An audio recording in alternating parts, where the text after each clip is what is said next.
Arising from their specific social and cultural milieu, science fiction is a speculative genre that explores humanity's shifting relationship with science and technology, concomitant with political and ideological movements throughout history. Kurt Maetzig's 1960 German-Polish co-production Der Schweigende Stern, The Silent Star, reflects its cultural context of a nation internally caught between ideals of the future and regrets of the past, as it navigates a tale of space exploration where a group of cosmonauts follow a message from Venus only to uncover the deceased remnants of a planet that had destroyed itself through nuclear technology and avarice. The film is both a reflection of Germany's Nazi past as it grapples with the horrors of its technologically advanced militaristic heritage, but also reflecting concomitant Cold War tensions and presupposing the ideals of a future shaped by socialism and a shift away from Western ideologies that the Defa Futura movement sought to depict in the 1970s to 80s.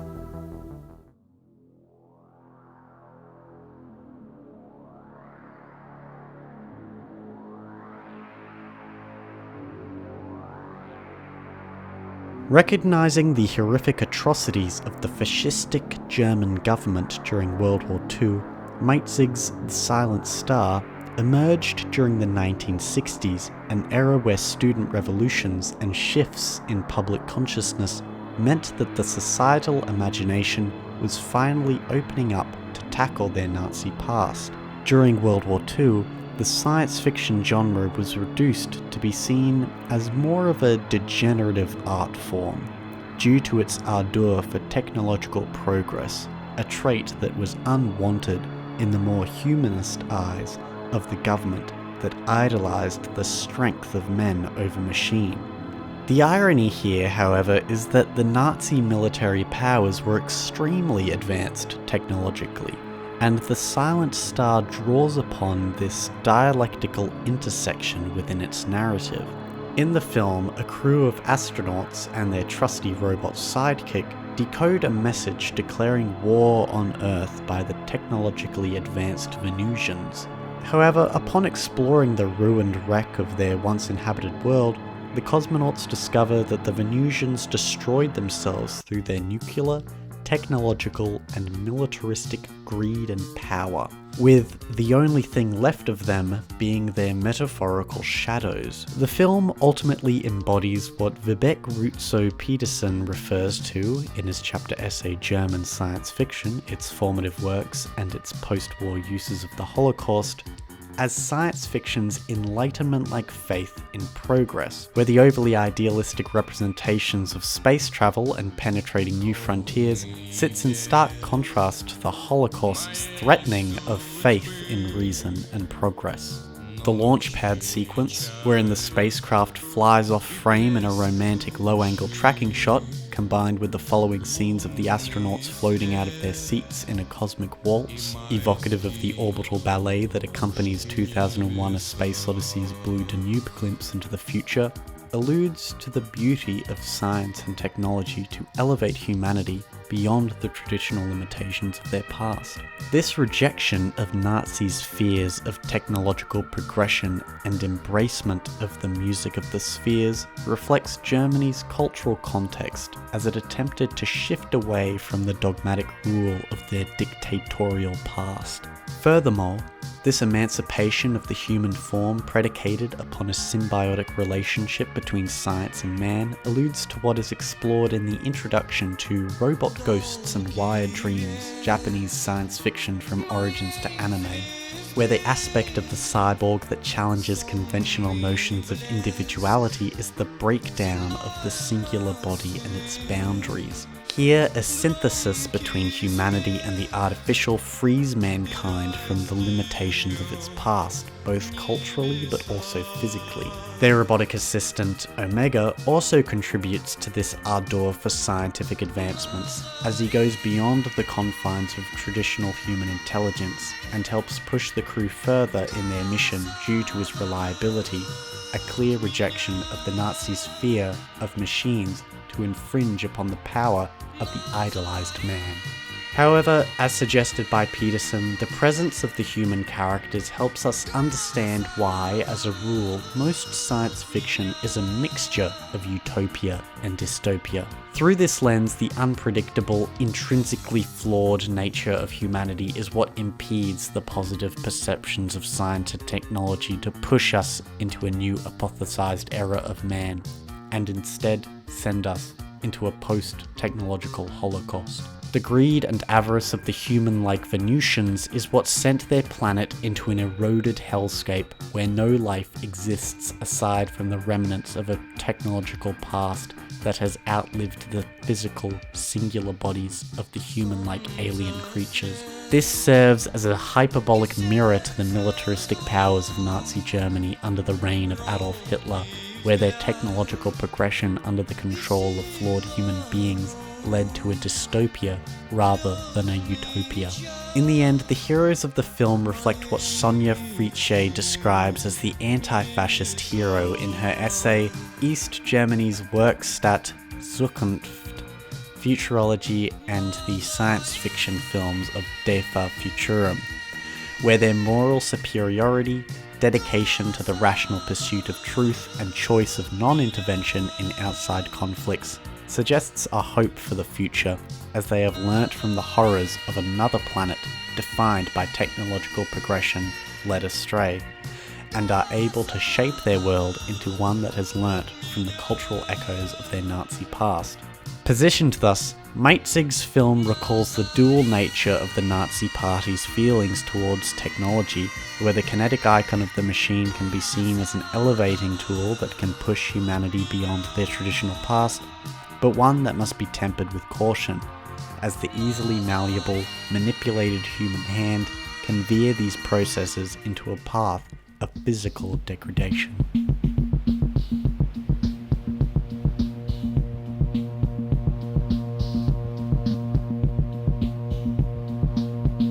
Oscillating in a fraught dialectic between two movements in history, Silent Star evokes the early cultural shifts towards more socialist ideologies, and presupposes the Defa Futurum group of the 70s-80s, who emphasized the importance of engaging young audiences in a phenomenological manner with socialist issues and questions, while advocating a shift away from late 20th century Western ideals and conceptions of genre. Reflecting this cultural milieu, Silent Star embraces a future that is distinctly socialist, embodying what Peterson discusses as science fiction's mapping of possible alternatives that confront us with times and spaces where the future has, so to speak, finally come into existence,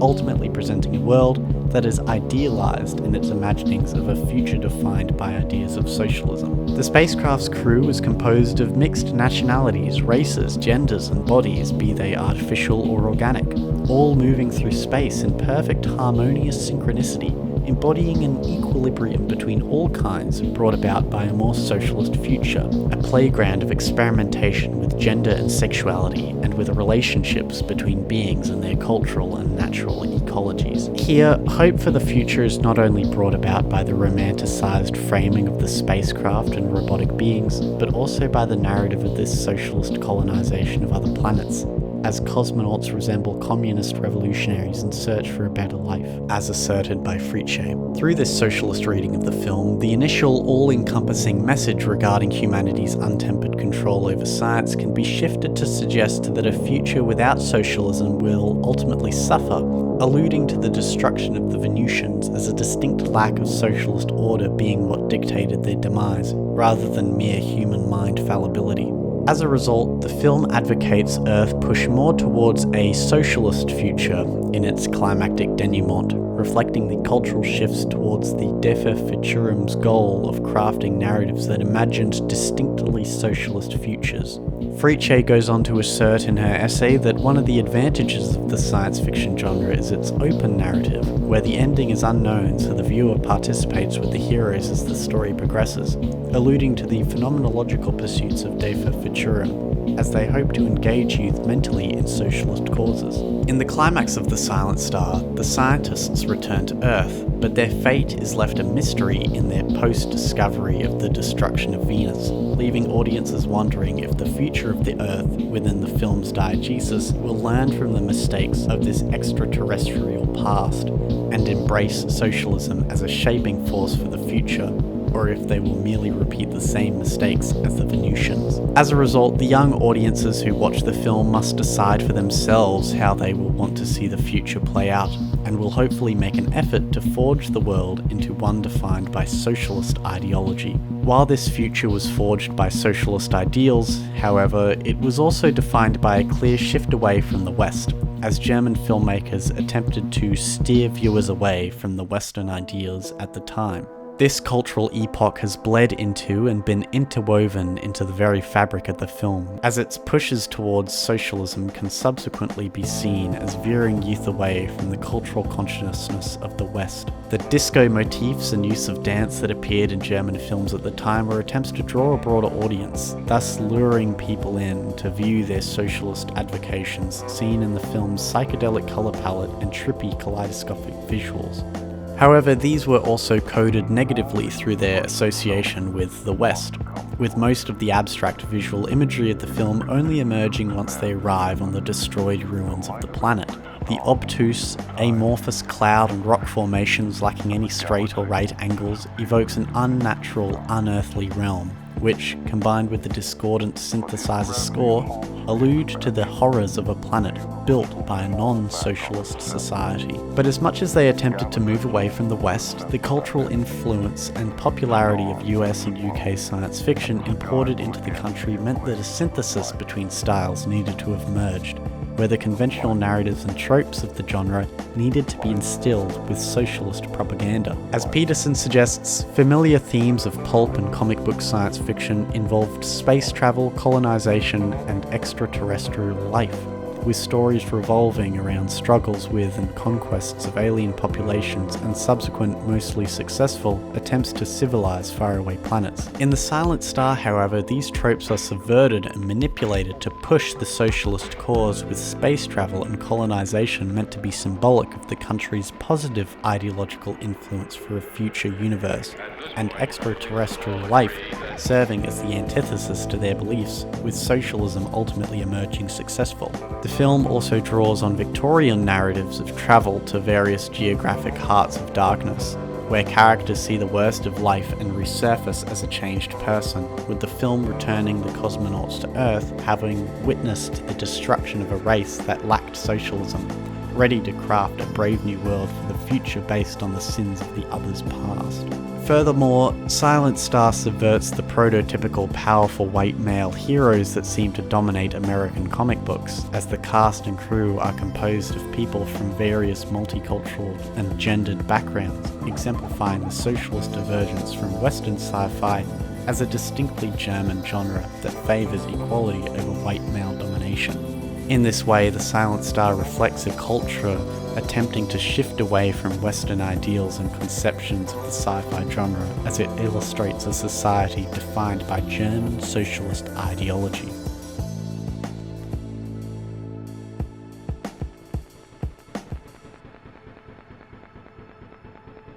Reflecting Peterson's assertion that German science fiction is an aporia, a site of inextricable contradictions, the conflicting spheres of influence that make up The Silent Star all exist in dialectical,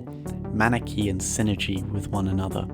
where the film both looks back on the past, but also to the future. However, the film also embodies feelings of the present, as following World War II, the pervasive postmodern vertigo that shaped the collective consciousness of society, combined with the rising Cold War tensions regarding nuclear and atomic technologies, created a cultural milieu that feared the attempts by Russia and America to create powerful new weapons, while also trying to penetrate new frontiers in the space race. Peterson suggests that following 1945, the term Endzeit, or end of the world, took on a new meaning, as not only were the reverberating echoes of the country's Nazi past dystopic in nature, but the threat of mass destruction by nuclear technology was becoming all the more real. This is where apocalypse as a trope emerged, often imagining a violent end to the existing world and the hope for a new beginning, with the end of time being a powerful paradigm for speculative fiction writers. The film embodies this through its narrative of the astronauts learning from the apocalyptic mistakes of the Venusians and journeying back to Earth to imagine a better future for mankind through means of a socialist, tempered control of scientific progress. This idea of halted time can be seen in the remnants of the Venus inhabitants as they appear as mere shadows on a wall, trapping them as spectral forces in a state of frozen temporality. Here, nuclear powers have made them immobile, and as much as they intended to dominate the galaxy and push themselves scientifically, this technology and ideological control has left them as non-physical memories of a past long forgotten. Several tropes emerged at this time, in particular the human-made ecological disaster, a perspective that is easy to understand according to Peterson. Germany's geography and topography lend themselves to a well-grounded environmental angst. The high population density makes it virtually impossible to prevent and control the direct and imminent effects of any natural or ecological catastrophe. Therefore, atomic fears dominate this film, especially in the eerie mise-en-scene of the dystopic Venus, with its hypnotic polychromatic sky of red misty clouds, a symbolic epistemic mist as the Venusians were blind to the negative potential of messing with nuclear arsenal, molten lava oozing out of every surface, and oblong, unnatural tree-like flora and fauna. The cultural fears over nuclear radiation on the landscape and humanity thus clearly permeate throughout the film. In this way, as Peterson asserts, the apocalypse carries with it our knowledge of the real of the horror, the Endzeit, where the apocalypse of the film is intrinsically tied to the cultural fears of a dystopia forged by nuclear conflict between two world superpowers. In the end, the film is ultimately hopeful of the two opposing nations' entry into outer space, but sees a future not defined by American capitalism or Russian communism, but of a distinctly German socialism. Positioned thus, the science fiction genre is able to tap into the collective contemporary cultural euphoria and paranoia regarding scientific and technological progress, combined with shifts in political and ideological thinking. Kurt Maetzig's The Silent Star embodies the fraught, fragmentary dialectics of its temporal state, where the collective consciousness was caught between past, present, and future. In this way, the film admonishes the horrors of its Nazi past, while also looking to the future to imagine a hopeful utopia defined by socialism, but all the while recognizing the concomitant external threat of nuclear annihilation that needed to be kept in check in order to reach any harmonious Arcadian potential.